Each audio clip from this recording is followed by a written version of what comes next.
So here's a big question, maybe the big question for a lot of Christians. Are we saved by faith alone? Or do our good works, our obedience, do those matter? This question gets right to the heart of what can feel like a huge paradox in Christian theology. So let's dive in and see if we can decode it. Yeah, because when you just look at the surface, the Bible can seem like it's sending some seriously mixed signals, right? It almost feels like this major contradiction, like a theological tug-of-war between two really powerful ideas. So how in the world do we make sense of it all? And you can see the tension laid out perfectly right here. I mean, look at this. On one side, you've got the Apostle Paul in Ephesians saying crystal clear that salvation is a gift we get through faith, and he explicitly says it's not by works. But then you flip over to James, and he says that a faith that doesn't have works is just, well, it's dead. So what gives? Which one is it?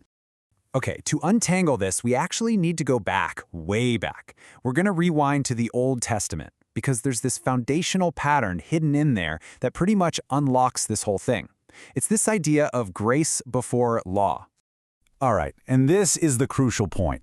God's instructions, His law, it was never meant to be some kind of checklist for us to earn His favor. Not at all. It was always supposed to be a response to something amazing He had already done. And this is so important because it just completely reframes how we think about our relationship with God. It stops being about earning love and starts being about responding to it. Just look at the sequence of events. First, what does God do? He redeems His people. He frees Israel from slavery in this massive, dramatic rescue. Then, and only after that's done, does He give them the 10 Commandments. You see the pattern? The saving always comes before the instructions. In fact, this is literally the first thing God says right before He gives the commandments. He prefaces the whole list by reminding them of His grace. He's basically saying, hey, remember me. I'm the one who already saved you. I brought you out of slavery. Because I've done that for you, this is how you now get to live as my people, as free people. Okay, so that's the Old Testament pattern. Now let's fast forward and see how this exact same idea plays out in the New Testament. We're going to shift our focus to Jesus' most famous teaching ever, the Sermon on the Mount. And you can think of it as kind of a user manual for this new life. Now, a lot of people read the Sermon on the Mount and think it's just this impossible list of rules designed to make you feel like a total failure. But that's not it at all. It's a genuine, actually achievable ethic for people who belong to God's kingdom.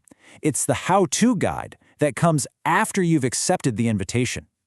And Jesus kicks the whole thing off with what we call the Beatitudes, and they really lay out this logical path. So, step 1, it all starts when you realize you're poor in spirit. Basically, you recognize your own spiritual bankruptcy. You get that you just can't do it on your own. Then comes step 2. That realization leads you to mourn, to be genuinely sorry for your sin. And that creates step 3, this deep, intense hunger and thirst for a better way, for righteousness. And what happens in step 4?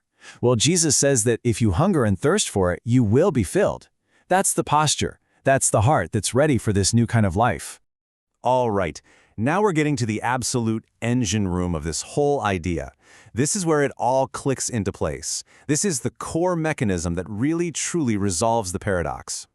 The Apostle Paul, he builds his entire ethical framework on two really powerful concepts, something called the indicative and something called the imperative. So let's break this down, because it's actually pretty simple, but it's also incredibly profound.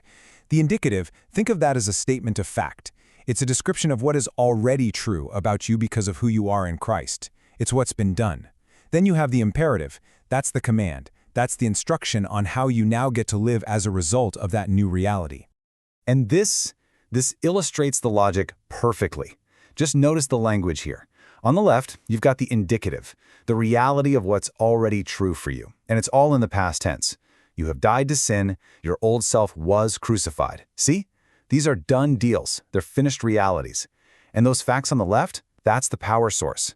That's what makes the stuff on the right, the imperative, the commands, even possible. It's the new way you're now empowered to live. And here's the punchline. This is the key takeaway. It's not do this stuff in order to become something. It's you have already become this, so now you can do this. It completely flips the script. The indicative, what's true, is what fuels the imperative, what you do. So let's tie all these threads together now. If salvation is a gift of grace, and if that grace creates a totally new reality inside of you, then what does that new life actually look like on the outside? Well, it looks like a life that can't help but produce good fruit. It's inevitable. And it's really interesting. When the Apostle Paul describes this new life, like in his letter to the Colossians, the commands he gives are just overwhelmingly relational. It's all about how we interact with other people. He says things like, bear with each other, forgive one another, let peace rule in your hearts, teach and admonish one another, clothe yourselves with compassion. I mean, you get the picture. This is a community ethic, through and through. Which really leads to this question, doesn't it? How many of those things can you actually do alone? I mean, really think about it. The answer is pretty much none of them. And that is so important, because it tells us that this transformed life was never meant to be about just our own individual piety. It's designed to be lived out loud, in community with other people. Now, all of this brings us right back to where we started, to that initial paradox.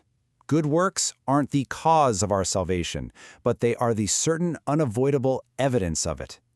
True faith, which is a gift from God, it literally reshapes a person from the inside out.